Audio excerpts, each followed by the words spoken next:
Esta é a primeira série de entrevistas da TV aberta com candidatos à presidência do Brasil. Desde a semana passada, você se lembra, o jornalismo da Record TV abre espaço para ajudar você a definir o futuro do país. Ao meu lado, a repórter especial do Jornal da Record em Brasília, Cristina Lemos. E juntos nós recebemos hoje nosso convidado, que é o candidato do PSDB, Geraldo Alckmin. Candidato, as nossas entrevistas têm 15 minutos e ao final o senhor tem mais 1 minuto para suas declarações finais. Seja bem-vindo, boa noite. Muito boa noite, Eduardo Ribeiro, Cristina Lemos e todos os telespectadores do Voto na Record.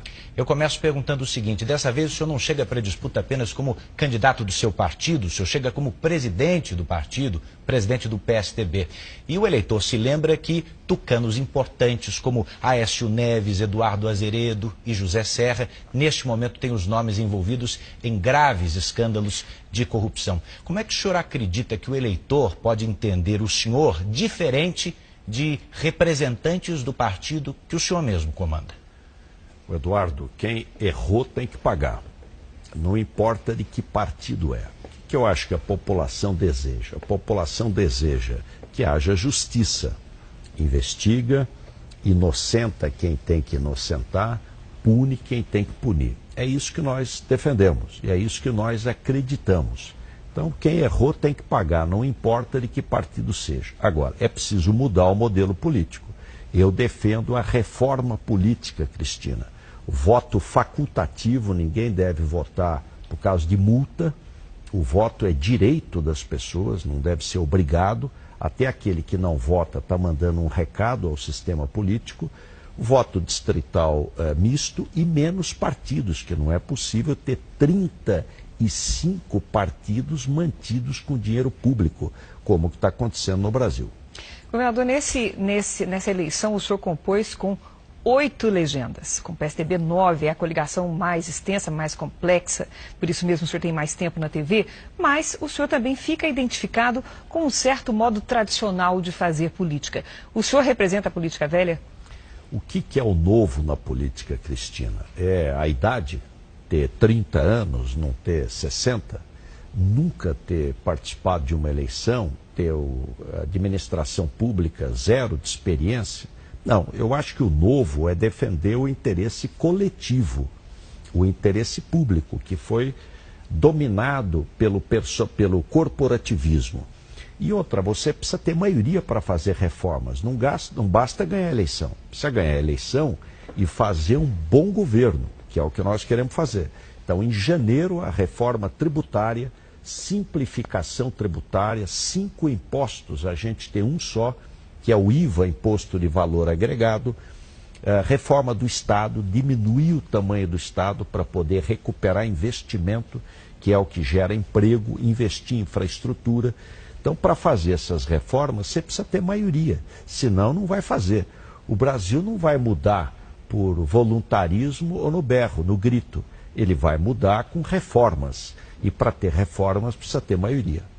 O governo do estado de São Paulo foi comandado pelo PSDB aí nos últimos 23 anos e ainda encontra dificuldades no combate à criminalidade. Como é que o senhor espera resolver os problemas da segurança pública em outros estados de situação ainda mais complexa, como aqueles que fazem fronteira com países que significam a rota, não é, do tráfico de armas e também de drogas, candidato?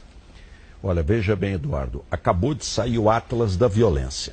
Então, o Brasil teve, o ano passado, aliás, 2016, 63 mil assassinatos. Nós temos 22% da população brasileira. Então, nós teríamos aí 15 mil, 16 mil assassinatos. Tivemos, o ano passado, 3.503. Então, são 12 mil pessoas que foram salvas. Nós tínhamos 13 mil assassinatos, reduzimos para 11.975, o ano passado 3.503. Eu vou fazer para o Brasil inteiro, nós vamos salvar, se a gente salvasse uma vida, já teria valido a pena. Nós vamos salvar milhares de vidas. Combate ao tráfico de drogas, que é a fronteira, combate ao tráfico de armas, inteligência, unindo as inteligências das Forças Armadas, da Polícia Federal, da ABIN, dos estados, e vou criar a Guarda Nacional. Porque hoje a Força Nacional se empresta o policial de um estado para ir para o outro. não adianta, o policial vai para um estado que ele não conhece. Nós vamos ter uma Guarda Nacional Federal para apoiar os estados, os municípios onde a situação está mais grave. E com meta, naquele estado reduzir tanto, naquele município reduzir tanto. Você ter metas e inclusive estabelecer um recurso para a gente apoiar estados e municípios. Candidato, ainda sobre a questão violência, a Secretaria de Segurança Pública daqui de São Paulo, durante o ano de 2017, durante a sua gestão, registrou um caso de feminicídio a cada 4 dias. O Brasil chega a ser o 5º país nesse tipo de crime, que é de ódio contra a mulher. Eu pergunto, por que o Brasil tem esse indicador? O senhor entende que se trata de um país machista? Como é que o senhor vai lidar com essa questão? Não há dúvida que há uma injustiça contra as mulheres, não há a menor dúvida. Aliás, nós precisamos empoderar as mulheres. Eu convidei para vice-presidente da República a senadora Cátia Abreu, a senadora Ana Amélia, uma das melhores senadoras do país. Credibilidade, respeitabilidade, uma pessoa seríssima. São Paulo, nós temos a metade da morte de mulheres do Brasil. O Brasil tem 4,5 por 100 mil habitantes, nós temos 2,2. Nós criamos no estado de São Paulo, à época lá de trás do governador Montoro, a primeira delegacia de defesa da mulher do Brasil. Hoje são 133. Como é que a gente combate o feminicídio, a violência contra a mulher? Não permitir impunidade. O que estimula o crime? É achar que não vai dar em nada, que a pessoa não vai ter punição. Então, investigação, prisão dos criminosos, equipes bem treinadas de investigação, aumentar as delegacias de defesa da mulher, apoio às mulheres, a mamãe poder ter creche para o seu filho, o filho poder ficar na pré-escola. Eu pretendo, Cristina, zerar criança de 4 e 5 anos. Hoje faltam 440 mil vagas em pré-escola. Zerar. Todas as mamães poderem ter os seus filhos na pré-escola e aumentar a vaga em creche, que dá mais segurança também para a mãe poder ter outras tarefas, inclusive de trabalho. O senhor encerrou aí falando um pouco de educação, eu aproveito esse gancho para lhe dizer o seguinte: todo candidato costuma dizer que vai investir pesado na educação. O senhor está fazendo justamente o discurso do seu plano de governo nesse sentido. Mas muitos se esquecem de falar de algo que é crucial, que é a valorização do professor. Salários absolutamente indignos. Neste momento, mais da metade dos professores brasileiros, candidato, não recomenda a própria carreira, inclusive aqui em São Paulo. Como valorizar o professor, dando condições de trabalho e melhorando o salário dele na situação fiscal que vive o país? Olha, Eduardo, este ano nós demos 3,5% de reajuste para todo o funcionalismo, inclusive para os aposentados. E para os professores, 7%. Foi o dobro de todas as outras carreiras. Pagamos ao longo do meu período 4,2 bilhões de bônus. Então, melhorou o índice do SARESP, que é a avaliação escolar, a assiduidade, e diminui a evasão escolar. Você ganha um bônus para os professores. Aumentamos 50% o auxílio alimentação. Professor em escola de tempo integral, 75% a mais. O governo federal, os professores da educação básica são das prefeituras e dos estados. Mas o ano que vem nós vamos discutir o Fundeb. Então, na discussão do Fundeb, eu entendo que a gente deve aumentar o percentual do Fundeb para salário de professor, valorizando os professores. Falando das dificuldades do Brasil, um dos problemas mais graves é a falta de moradia, falta de casa para as pessoas morarem. O senhor vai manter o Minha Casa Minha Vida? O senhor acha que não é por aí? Tem outra proposta? Como é que o senhor vai lidar com o déficit habitacional? Nós vamos manter, Cristina, e vamos ampliá-lo. Por quê? Porque você atinge 2 objetivos. O primeiro, moradia para quem não tem. E segundo, emprego e renda. Eu pretendo dar toda a prioridade à questão do emprego. Como é que você rapidamente cria emprego? É construção civil, infraestrutura, estradas, ferrovia, aeroportos, saneamento básico, água, esgoto e moradia. Construção civil é emprego na veia. Então, em janeiro, o Brasil tem pressa. A gente já acelerar toda a parte de construção civil, fazer do Brasil um grande canteiro de obras. E aí você atinge os 2 objetivos: moradia para quem ganha um salário, para quem ganha 2 salários, chamada habitação de interesse social. Aliás, o estado de São Paulo é o único estado do Brasil que põe 1% do ICMS só para fazer casa através do CDHU e do Casa Paulista. Candidato, o senhor é médico, quase que semanalmente aqui na Record TV, o nosso jornalismo mostra denúncias de diferentes estados, inclusive de São Paulo, de pessoas na fila por exames e por cirurgias, situações que dificultam muito o tratamento, se não leva o paciente à morte em alguns casos. Como melhorar o sistema de acesso à saúde, acesso ao SUS? É questão de dinheiro ou de gestão? Olha, as duas coisas, Eduardo. De gestão, dá para melhorar muito gestão e também precisa mais recurso. Que a população está ficando mais idosa e nós precisamos atender melhor todos, inclusive os idosos. Em São Paulo nós fizemos, nesses 2 mandatos só, 23 AMEs a mais, inclusive AME cirúrgico com hospital dia e 16 hospitais novos. O que eu vou fazer, e conversando aqui com o nosso telespectador, rapidamente. O Brasil tem 20 mil leitos fechados, que estão aí prontinhos, mas estão fechados porque não tem custeio. Leito de Santa Casa, Hospital Beneficente, Hospital Estadual, Municipal. Então, minha primeira medida é reabrir esses 20 mil leitos, que já existem. Não precisa fazer um prédio novo, vai levar 5 anos. Não, é reabrir o que está fechado. 20 mil leitos a gente pode ter rapidamente, utilizando os chamados leitos ociosos. Governador, conversar um pouquinho sobre ética.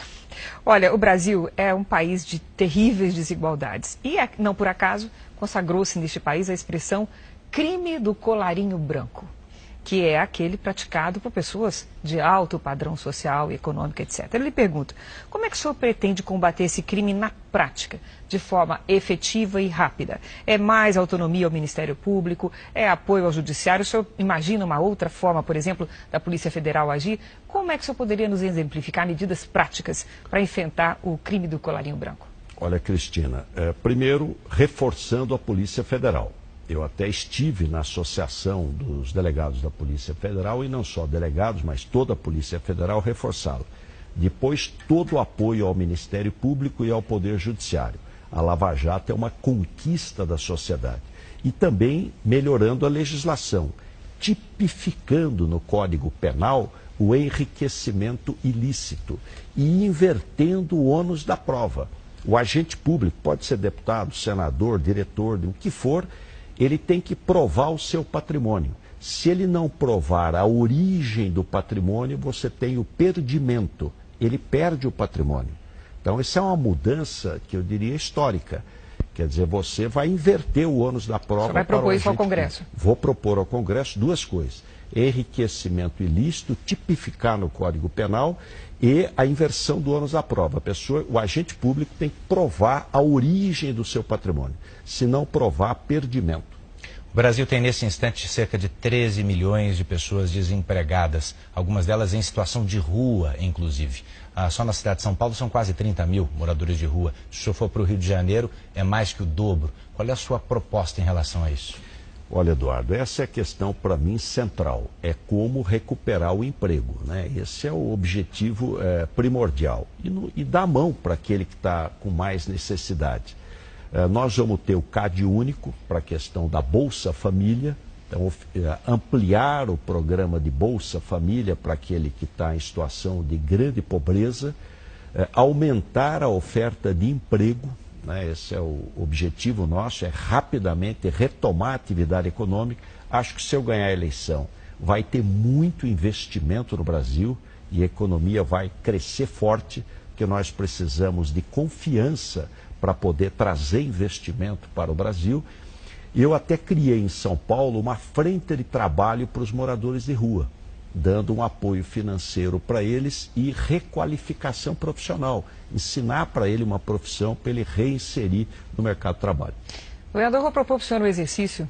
Imagina o senhor subindo a rampa do Palácio do Planalto, eleito presidente da República, vai dar de cara com um time de 29 ministros. Não, são muitos, mas já foram muitos mais no passado. E esse número existe em função do número de alianças, se precisa agradar aliados com cargos. O senhor tem uma aliança grande. Eu lhe pergunto, qual é o tamanho do futuro governo Alckmin? Quantos ministérios e quais aqueles que o senhor vai eliminar? Olha, Cristina, nós vamos ter menos ministérios. Eu até disse até 10 a menos. Agora, ministérios fortes, por exemplo, quero anunciar aqui para vocês, nós vamos concentrar tudo no Ministério da Fazenda, inclusive a parte de orçamento. Aí você pergunta, bom, você vai ter o Ministério da Fazenda forte. E o Ministério do Planejamento? Ele vai ser para a reforma do Estado. Ninguém aguenta mais esse Estado perdulário, inchado, caríssimo. Nós vamos desonerar os trabalhadores e valorizar os trabalhadores e trazer empresa para o Brasil. Então, de 29 você vai cair para 19? Nós vamos cair para 20, 21, até 10 a menos. Agora, não é só ministério, nós vamos reduzir tudo, prédio, fundações, privatização, trazer PPPs, concessões, investimento privado. É uma profunda reforma do Estado, sem o qual o Brasil vai crescer pouco. Vai continuar esse sistema de um aliado tem uma pasta? Não, de jeito nenhum, não há necessidade. Olha, eu quero dar aqui um testemunho. Eu fiz uma aliança grande e escolhi a candidata dos meus sonhos para vice-presidente. Eu vou abrir agora um novo relógio para o senhor colocar. Aí o senhor tem 1 minuto para suas considerações finais. Muito obrigado, Eduardo. Agradecer a você, agradecer a Cristina, os telespectadores da Record. Dizer que escolhi como candidata a vice-presidente uma mulher, a senadora Ana Amélia, senadora pelo Rio Grande do Sul, e o nosso foco é melhorar a sua vida, emprego, renda e boas políticas públicas, educação, saúde e segurança. Trazer investimento para o Brasil, investimento que vai gerar mais emprego e crescimento da economia. Fazer as reformas, que o Brasil não vai mudar no grito, ele vai mudar com reformas profundas, que é o que nós vamos fazer.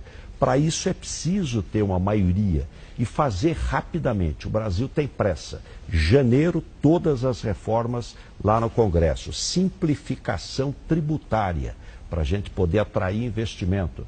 Justiça aos trabalhadores, valorizando o fundo de garantia de tempo de serviço. Enfim, muito trabalho com a experiência que adquirimos. Candidato, muito obrigado mais uma vez pela participação aqui nessa entrevista. Bom, eu quero lembrar que você pode rever essa entrevista na íntegra, no Play Plus, que é a nova plataforma do Grupo Record. Amanhã, às 7 da noite, Cristina Lemos e eu voltamos com mais um candidato. Você fica agora com as notícias da sua cidade. Muito obrigado. Boa noite para você.